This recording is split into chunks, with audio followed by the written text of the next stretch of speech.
It was a Texas Thursday, the kind that smells like lawn clippings and brisket smoke, when the doorbell rang and my son yelled, "Dad, somebody's pressing it like they're trying to speedrun a video game."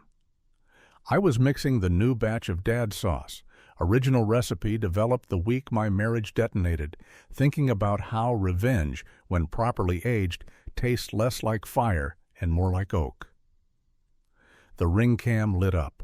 My phone flooded with notifications because half the cul-de-sac subscribes to a shared neighborhood alert called Beige Danger. The screen froze on a woman under the porch light, hair limp, mascara streaming a kind of gothic barcode.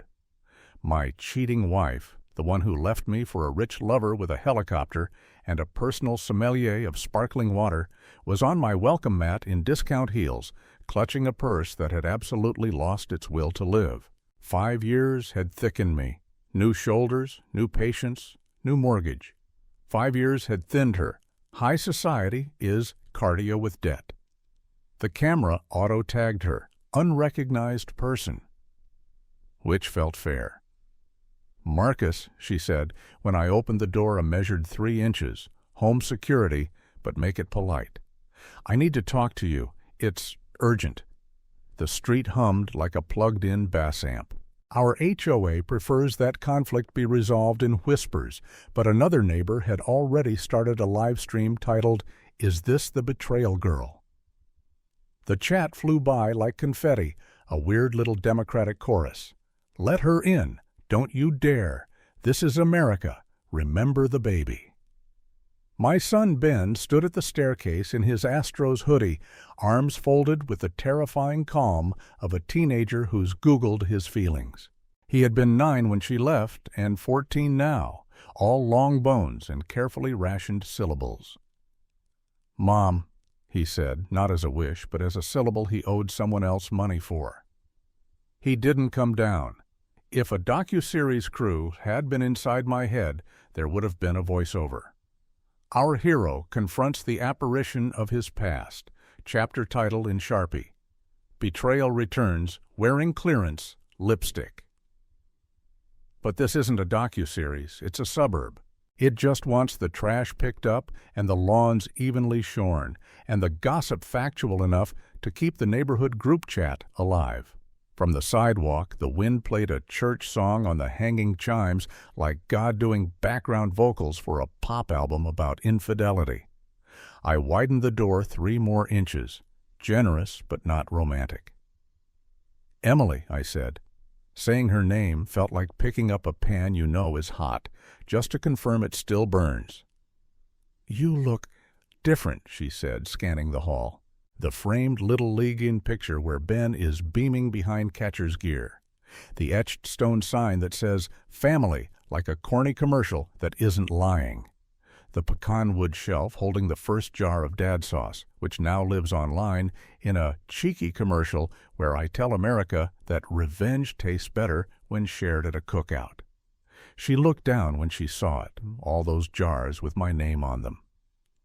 In every good American myth, a cowboy invents something after a woman leaves him. "I've had 5 years," I said. The gap between us was a courtroom. She reached for me with the hand that once tried on diamonds in a boutique where the air smelled like money laundering and citrus. I watched my fingers not move. If this were the tender rom-com version, she'd collapse in my arms and we'd cry into each other's hair while Taylor Swift sang about paper rings. But this is the parody edition, or the conspiracy-laced reboot, or maybe the modest fantasy where the porch light is also an interrogation lamp. The HOA's night watch cart rolled by. The driver pretended to check for trash cans left out past Thursday. He was clearly there for the plot. "He left me," she whispered. "Sterling did. Sterling Caldwell III, with the helicopter, the rooftop garden, the yacht named Liquid Asset. It was all rented like a tux at prom. The foundation he put my name on collapsed. The donors want their money back. There are subpoenas. They're going to repossess my mirror if it looks too expensive. I have nowhere. I have no one. I'm sorry." She said sorry like a tourist ordering barbecue tofu in a state fair line, which is to say without comprehension of how the system works. I was quiet long enough to calibrate the next 5 minutes and the next 5 years. There are moments where revenge looks like a slammed door, and moments where revenge looks like a humane boundary with good lighting. This felt like both. Ben came down 2 steps. "Are you hungry?" he asked, and the question was a boomerang aimed at me. Was I hungry for the righteous version of revenge, where the cheating wife crawls and I deliver a sermon about toxic love and infidelity and family? Was I hungry for the elegiac version, where I forgive her in an instant, because absolution raises the property values of my soul?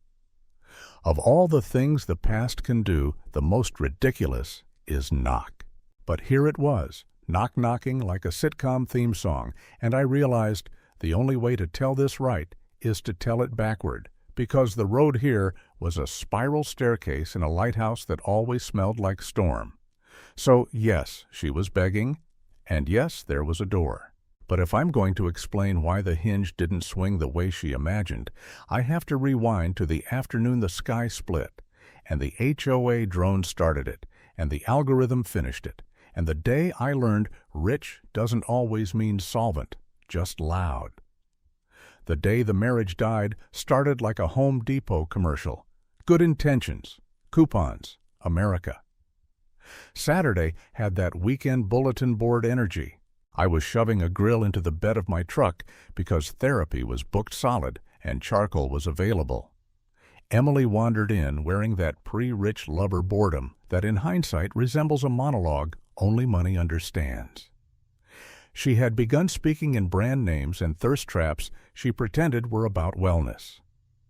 Her best friend Miranda, who I now suspect was Sterling's project manager for the affair, had bestowed a wellness mantra: "Your best self deserves an upgrade," which in the wild translates to "ditch your old self like a lease."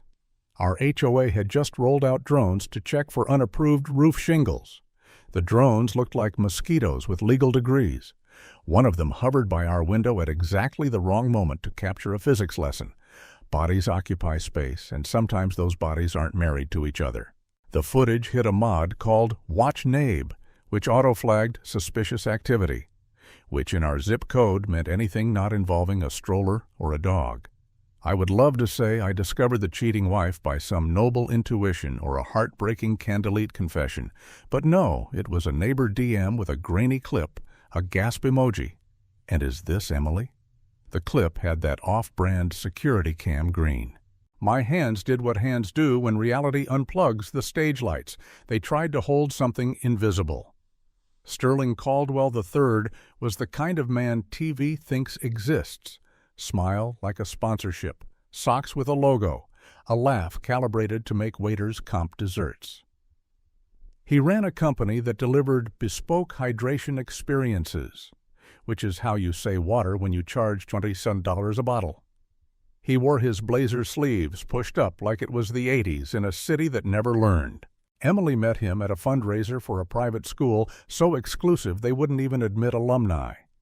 He promised her Paris, Boca, a beach house in a town where senators retire to study golf like a second language. I confronted her at the kitchen island, the same slab of quartz where we'd eaten pizza nights and taught Ben math with Cheerio models. Emily leaned against the counter like a magazine cover about decisions. "I want more," she said.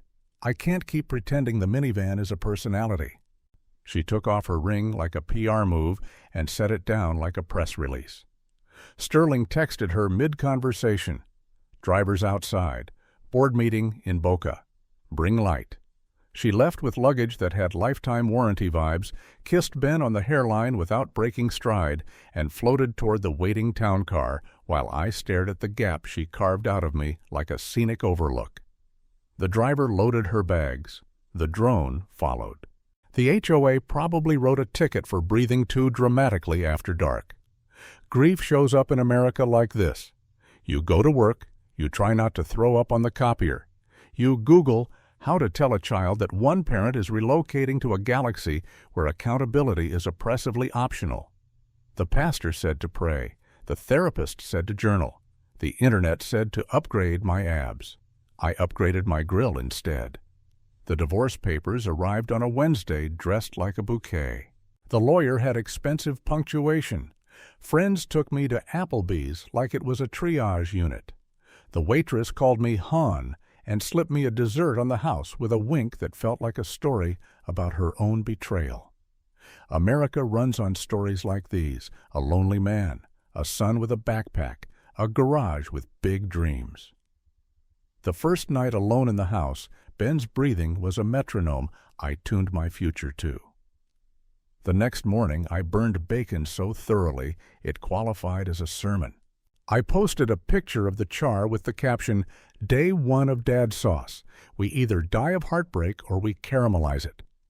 My cousin Janelle, queen of social media and chaotic good, reposted it with "Men who grill cannot be defeated." Turns out America will buy anything with a backstory that sounds like revenge, especially if it tastes like brown sugar and a little smoke. Orders trickled in, then flooded. Then a morning show had me come on and describe betrayal using ribs as a metaphor for covenant law. My hands learned how to pack boxes with one hand and text with the other. We ship nationwide. Yes, really. Meanwhile, Sterling's empire made noise and invoices. Photos leaked. Yachts, jets, a crocodile purse that violated more treaties than it held chapstick. Emily's Instagram evolved from #momlife to #muse. Every caption was a narcotic. Soft launch of my new chapter was the worst because there's a particular cruelty in making someone else's life your marketing plan. I found a support group called Dumped Dads and Their Problematic Playlists, where middle-aged men curated revenge anthems and compared notes on how to navigate a science fair and a subpoena in the same week. One dad confessed he'd put his ex's Netflix profile on kids. We applauded like a jury. Conspiracy bubbled up as it does because when you're sleepless, the edges of reality fray and you start to believe the HOA is a secret society called the Order of the Cul-de-Sac, and their fines fund a shadow court where they decide who gets to keep their porch swing after a scandal. Miranda, the best friend, started selling energy stones from Sterling's private island, which I later learned was borrowed from a hedge fund manager named Todd, who spells it with one D for tax reasons. At 2 a.m., I'd read next-door threads like scripture and imagined my neighbors as spies for the algorithm. I'm not saying there's a cabal. I'm just saying the garbage pickup schedule changed 3 times that month, and the symbolism was too on the nose. But here's the fantasy part that isn't actually fantasy if you've watched enough Americans reinvent themselves on daytime TV. I built something. I turned the garage into a lab. Ben learned spreadsheets like a wizard. We scaled. We got a website, a kitchen, a staff, a lawyer who smiled like she was about to sue a villain in a Hallmark thriller. And because America loves a family business, because revenge that smells like hickory ignites something primordial, because betrayal makes better copy than commitment ever will, Dad Sauce became a thing.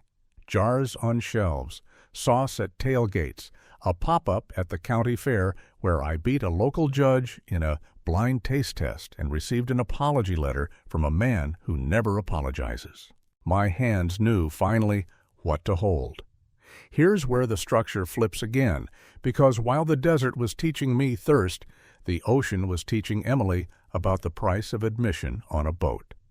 The tabloids say one thing about a cheating wife who goes high altitude, private jets, private chefs, private guilt. But the backstage is different. It's itineraries that demand she be an accessory. It's a closet that costs more than my first home and is somehow lonelier. It's a lover who monograms his towels like he's branding cattle and wants your gratitude to match. Toxic love isn't just screaming. It's silence so curated it becomes a museum piece. While Sterling taught Emily how to pose for philanthropic galas with adjectives like impactful, I learned how to write POs and yell at freight companies without becoming the kind of man the internet warns you about. Ben and I shared a calendar. Tuesdays were finance. Thursdays were shipping. Saturdays were baseball in the morning and farmer's market in the afternoon, where an old couple would come back week after week and tell me the sauce fixed their marriage, and I'd say it wasn't the sauce, and they'd say, "Don't ruin the story." We became a micro-celebrity in our zip, like being prom king in a giant town with a Costco. People stopped me in aisles to say they were rooting for us. There's a dangerous sweetness to that attention. It can turn anyone into a mascot or a martyr. I tried very hard to be a man instead. We didn't just sell jars. We sold revenge that didn't look like flames, but like fathers and sons learning how to talk about difficult things while basting ribs. We started a program for single parents called the Front Porch Project. Free groceries, free lawn care, a handyman service run by retired guys who needed somewhere to put their knowledge and love. I learned that my anger could lift other people if I poured it through the right funnel. It's corny. It's true. Then the docuseries found us, Suburban Legends, Episode 8, The Sauce of Second Chances. A production crew filmed me brushing glaze on a rack of meat as if painting a ruin into cathedral. They asked soft questions about betrayal and hard questions about what it did to my faith. I told them cheating breaks more than vows. It breaks grammar because you start speaking in fragments, and the only way back is long sentences that hold contradictory truths without collapsing. They ate that up like burnt ends. America loves a man who can turn pain into cuisine, and a teenager who can turn resentment into homework turned in on time. Meanwhile, Sterling's bespoke hydration had a rough quarter. The SEC got curious about why his water futures were collateralized with stock photos of mountain streams. A video surfaced of him explaining to investors how scarcity is a vibe, not a supply chain, and the market did that thing where it remembers gravity. Emily lost her assistant and her driver and her balcony gardener named Loic, who probably wasn't a real person but a fragrant concept. Her friend Miranda pivoted from energy stones to ethical crystals that were spiritually identical but tax-deductible. The yacht Liquid Asset got impounded by a country with vowels I can't put in order. It turns out the foundation in Emily's name funded art installations that were actually shell companies that were actually a rumor disguised as a grant proposal. A subpoena is a love letter from the state that begins, "We see you." If this were a straight memoir, I'd say I took no pleasure in any of that. In this parody-honesty hybrid, I'll admit I watched the crash the way you watch a controlled demolition on YouTube at midnight and then read the comments like they're poetry. There's a meanness to that. There's also a relief. When people who sold you a particular story get caught plagiarizing happiness, you don't cheer. Your body just unclenches a little. My therapist would call it somatic sovereignty and bill me $150. I call it breathing. We added a second sauce, spite medium. The label says pairs well with ribs, chinsoro pursuit, nurse chicken, and personal growth. It sold out in hours. We hired a driver to cover the county with deliveries and named the van Mercy because Revenge had completed its shift and clocked out, and something gentler had clocked in wearing the same jacket. There was a day, this is the fantasy chunk I promised, when I swear the smoke from the pit gathered itself into a shape like a hand on my shoulder. Maybe it was grief smuggling itself back in as a blessing. Maybe it was heat distortion playing at theology. I'm not here to convince you of magic. I'm here to tell you that when I wiped my eyes, Ben was watching me from the back step like he was seeing a man finish building a bridge everyone said was impossible. He nodded once, the most economical father-son contract ever signed, and went to set the plastic tables for the community cookout. That night, the neighborhood came to my backyard, grills blazing, kids running, old men telling jokes in a dialect of Grandpa only they understood. Somebody brought a guitar. Somebody else brought cornbread. The porch light burned like a planet of its own. I slept like a man whose house had a heartbeat. Now we're back to the porch where Emily is on my mat and the neighbors are somewhere between captivated and feral. Ben sat halfway down the staircase like a referee who has memorized the rules of grief. The night smelled like rain rehearsing. Emily had come alone, which was a gesture and also a strategy. If you watch enough reality TV, you learn the episodes with the apologies work better when the camera can crop to a close-up of cheekbones learning humility. But we didn't owe a story to a camera, just to a boy and a man and a God who is less impressed with awards galas than with casseroles delivered on Tuesdays to people who can't cook right now. "I have nowhere to go," she said. And it was almost true. There were apartments. There were friends who owed her favors. There was a mother who had always suspected Emily was practicing a dangerous sport and could retrieve the old jersey from a closet. "I made a mistake," she said. The way she said it had the rhythm of a press conference. I waited. She tried again. "I made 1,000 mistakes. I burned down our family because I believed a headline about myself, because I believed money could launder character, because I believed infidelity was just another word for freedom with better lighting.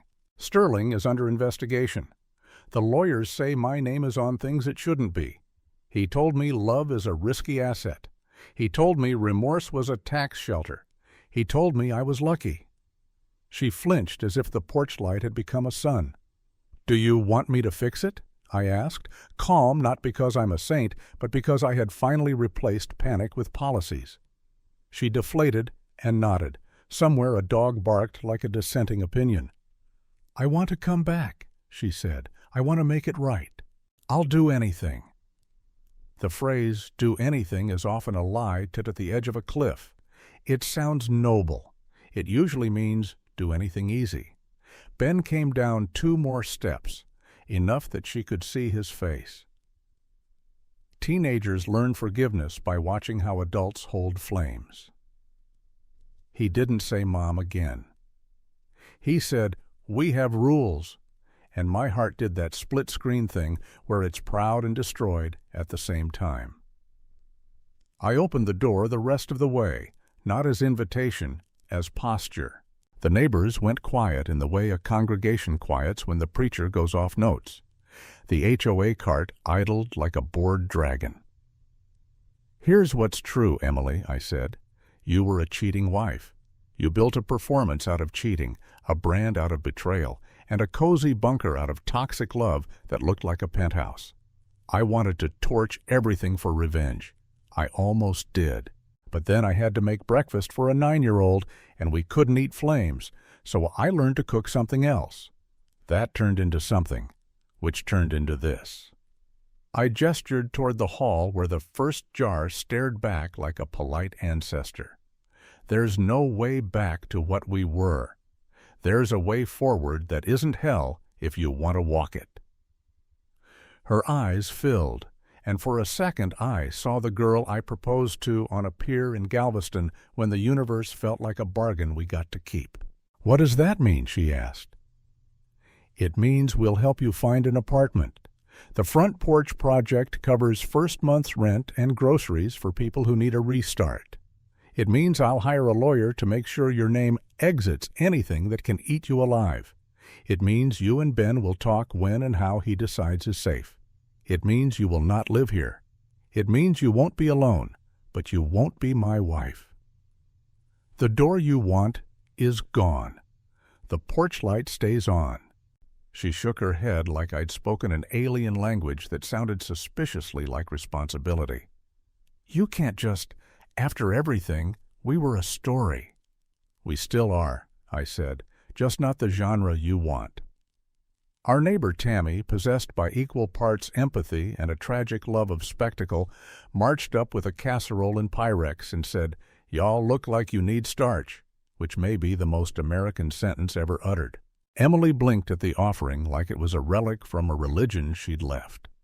I took the casserole and put it on the side table where we usually put Amazon boxes and notes about the HOA's new prohibition against wind chimes with a minor key. In a different universe, the fantasy that didn't win the vote, we invite her in. We play the montage. We dance to the record we used to love. We pretend betrayal is a bruise that fades. In this one, we did something harder, and I think better. We practiced a boundary like a craft. We drove her to a modest complex off Main where the manager knows us because we've placed 3 single moms there in the last 6 months. We signed papers. We stocked a fridge. We left a list of meetings with people who do not care about yacht etiquette and very much care about budgets and repentance. She cried the way stop signs think, completely, pointlessly, and then accurately. I didn't touch her. Ben didn't either. We both shook hands the way you do when you're meeting a citizen you used to know too intimately. Weeks became a rhythm. She worked at the warehouse, labeling jars, sweeping floors, learning the choreography of small redemption. The rumor mill tried to reheat the old stew. He took her back. But rumor mills get bored if you feed them fiber. Tammy started a weekly dinner where all the complicated people sat in the same backyard and ate until the edges softened. Sterling's case went federal. We sent what we knew to the right place without making it performative. When reporters called, we said we make sauce, not press releases. I stopped watching the crash like a sport. The last scene that belongs here happened on a Sunday with the kind of sky that makes you believe in weather as a love language. Ben and I stood at the grill, basting. Emily approached with 2 folding chairs, set them down at a distance you could talk across without having to raise your voice, and asked, "Can I watch?" Ben nodded. She sat. We worked in silence, the good kind. The smoke lifted like a psalm. Somebody's little kid ran circles chanting sauce, sauce, sauce, and you could feel the whole neighborhood smiling with their molars. "Thank you," she said finally, voice messy but sincere. "Not for the apartment, for not choosing cruelty when it would have felt like winning." I shrugged because, being noble and being practical, are twins separated at birth. "We were out of the cruelty flavor," I said. "It didn't sell." She laughed, a new one, smaller, less monetized. We all turned the racks at the same time. It felt like choreography learned late, and still worth doing. If you need a classical ending, it's this. The door closed. Yes, but the porch light stayed on. If you prefer conspiracy, fine. The order of the cul-de-sac probably met that night and wrote a memo about noise ordinances and shirtless dads at cookouts and decided I was an edge case. If you want fantasy, imagine the smoke writing our names in the air and God underlining the parts where we didn't fail each other again. If you want parody, watch me on local TV telling a host with perfect teeth that cheating taught me to measure brown sugar with my whole palm, and he laughs like we invented comedy. But if what you want is America, messy, earnest, occasionally holy, here it is. A man ruined, a boy growing, a woman begging, a door that behaves, a porch light that glows, a jar with a label that says, "Pairs well with forgiveness," because sometimes revenge grows up and gets a job in customer service.